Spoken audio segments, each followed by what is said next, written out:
Class 11 के बच्चे ध्यान देंगे।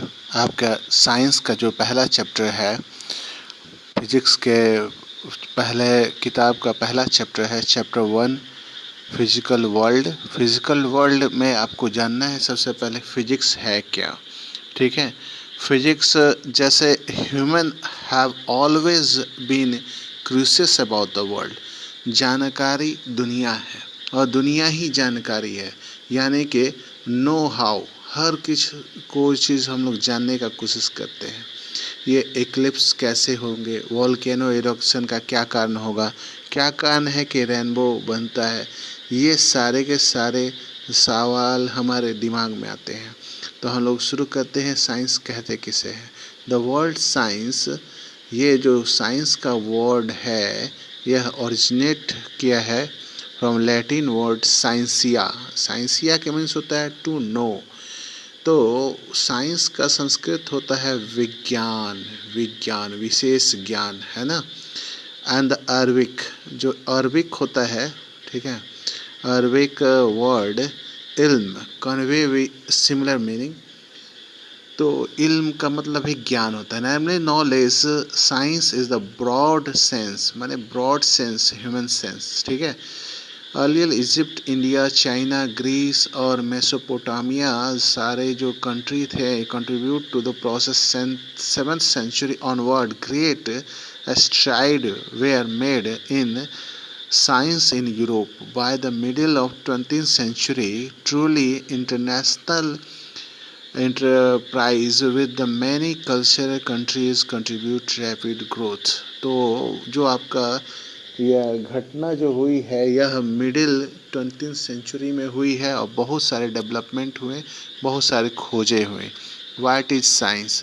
Science and what is the so-called scientific method? Science is a systematic attempt to understand the natural phenomena in as much detail and depth as possible and use of knowledge so gain to predict, modify and control phenomena।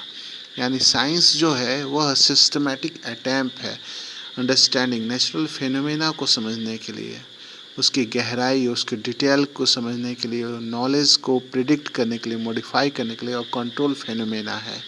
यानी कि अंत में हम लोग यही जानते हैं कि यह एक कंट्रोल फिनोमेना है। Science is exploring, experimenting and predicting from what we see around us. यानी हम लोग जो चारों तरफ देखते हैं वो एक्सप्लोरिंग करते हैं, उसका एक्सपेरिमेंट करते हैं, तब प्रिडिक्ट करते हैं, ठीक है। The curiosity of learn the world or remaining the secret of nature in the first step towards the discovery of the science.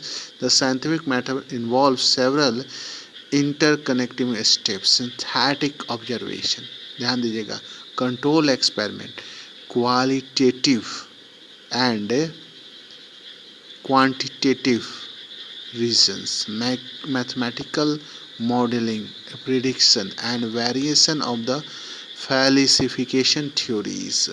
ये सारी चीज़ें मिल करके साइंस के खोज को, डेवलप को दुनिया के सामने लाई, है ना।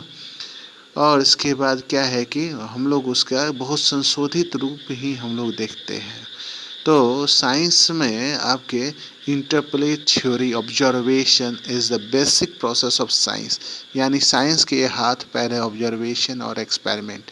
यानी no final theory in science and no unquestioned authority among science. यानी ऑब्जर्वेशन इम्प्रूव इन डिटेल में बताते हैं, एक्सपेरिमेंट यील्ड न्यू रिजल्ट, यानी नए रिजल्ट लाते हैं एक्सपेरिमेंट, और theory must account for the them if necessary by including modification। तो modification की आवश्यकता होती तो ये मॉडिफाई होते हैं। Sometime the modification may not be drastic. सोचिए थोड़ा देर के लिए, जेम्स कैपलर ने जैसे एग्जाम्पल के लिए 1571 से 1630 में examine extension data planetary motion collect by the tricho बाहे ने उसको कलेक्ट किया था, जबकि जॉन्स कैपलर ने बहुत सारे खोज किए, लेकिन उसका कलेक्शन किसने किया? ट्राइको बाहे ने।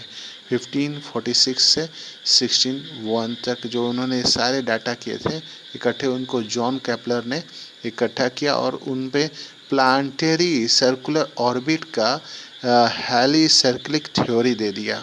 ठीक है, इमेजिन बाय निकोलस कोपरनिकस, जो कि 1473 से 1543 तक थे, had to replaced by the elliptical orbit to fit the data better. तो उन्होंने निकोलस कोपरनिकस ने एलिप्टिकल ऑर्बिट वाला थ्योरी उसी में अल्टर कर दिया। Auxiliary, however, the existing theory is simple unable। तो जो एग्जिस्टिंग थ्योरी थी वो अनेबल हो गई इस तरह से। 20th सेंचुरी में न्यूटन मैकेनिज्म आया। Till then very successful theory could not be explain. तो उस समय तक कोई सक्सेसफुल थ्योरी जो है एक्सप्लेन नहीं हुई थी। Most basic feature of atomic phenomena similarly then accept wave picture of light fail example of photo electric effect property. This led the development of radically new quantum mechanics आया। इस दुनिया में quantum mechanics के नाम से इसको जाना गया। Just as a new experiment में suggested an artificial theory model theoretical advantage may suggest what to look some।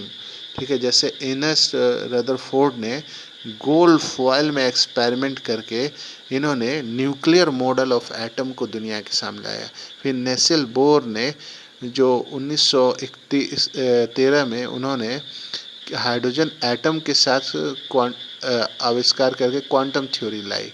उसी तरह से आपके पॉल डायरिक ने अपने थ्योरेटिकली एक्सपेरिमेंट से एंटी पार्टिकल्स का कंसेप्ट दिया। ठीक है, फिर उसी तरह से आपके कार्ल एंडरसन जिन्होंने पॉजिट्रॉन की खोज की, है ना।